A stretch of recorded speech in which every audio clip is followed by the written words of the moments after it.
All right. I'd like to give all praises, honor, and glory to Yahweh, Ba'ashem, Yahushai, double honors the apostles, and elders of Great Millstone of Ruel, and salutations to the Akim around the world that pushes truth and sincerity. I just want to go through some scriptures here pertaining to prophecy. You understand? I'll start with 2nd Ezra 15, verse 1. It say, Behold, speak thou in the ears of my people the words of prophecy, which I will put in thy mouth, saith the Lord. You understand? Because really and truly out here, as what prophets do, just prophesy. You understand? They speak of things to come. And this prophecy is not only something we're supposed to be speaking to other people, but it's something we also have to use for ourselves to be able to examine what time we're in. You understand? Because the Most High doesn't deal with a clock. You understand? He wouldn't tell you, alright, at 2 o'clock next 2000 something years, this going to happen or that going to happen. He has used prophecy and signs to let you know what time or what era you're in. You understand? So this is so the second is just 9. I'll start from 1, right? It say, He answered me then and said, Measure thou the time diligently in itself, and when thou seest part of the signs pass, which I have told thee before, it say, then shalt thou understand that it is the very same time wherein the highest will begin to visit the world which he made. You understand? And he also give us some examples of things to look out for. So verse 3, it said, Therefore, when there shall be seen earthquakes and uproars of the people in the world, which is something you're starting to see more frequently in certain places, you'll see, you mightn't show it on the news, but if you go and research it and you see certain places like China and so forth and a lot of other countries, they're starting to increase in earthquakes, and you're starting to see uproars of the people all over the world. You understand? It said, Then shalt thou well understand that the Most High spake of those things from the days that were before thee, even from the beginning. And there's something that all the prophets used to prophesy about. Say, for like as all that is made in the world had a beginning and an end, and the end is manifest.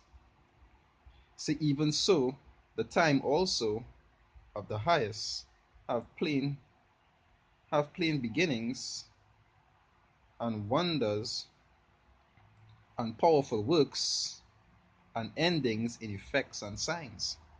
You understand? So the signs as well as ready. Even if you see like to the end of each kingdom, the prophets was in those eras used to prophesy about certain signs that would eventually lead to the downfall of that kingdom. You understand? When the Messiah was to come into the play, it had prophets that prophesied signs that they would actually know when that time would come about. But even with the wise men, when they had to find where the Messiah was, what they used signs in the sky. You understand? So through these signs, they could be able to, people used to know when things was actually coming to pass. And just like now, you will see the worse it gets, is the closer the men who looking at the signs will know that it's closer and closer to the end. You understand? So these signs is already help you to be able to tell the time, not Esau version of telling time.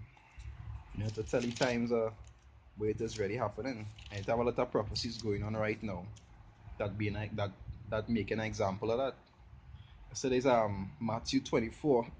I'll start from 3, right? They say, and as he sat upon the Mount of Olives, it said the disciples came unto him privately, saying, Tell us, when shall these things be, and what shall be the sign of thy coming, and of the end of the world? No, they asked him what was the sign of he coming, but he was already there.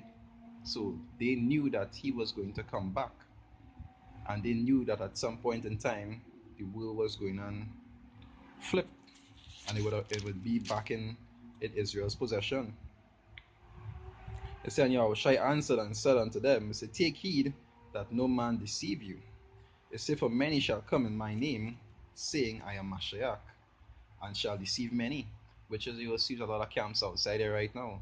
In these last times, you're seeing them coming out and claiming that they coming in the name of Yahushua, but yet they're teaching wrong things, wrong doctrines, and false prophecy. You understand? It says, and ye shall hear of wars and rumors of wars, which is something you're hearing right now. Because we already know just now World War III going and break off.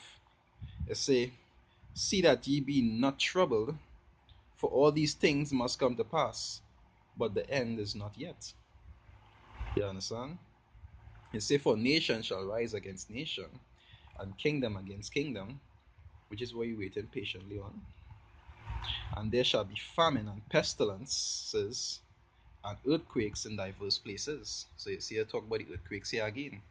It's like how the scriptures say, um, by the mouth of two or three, things is be established. Same way the Mosai has used that system.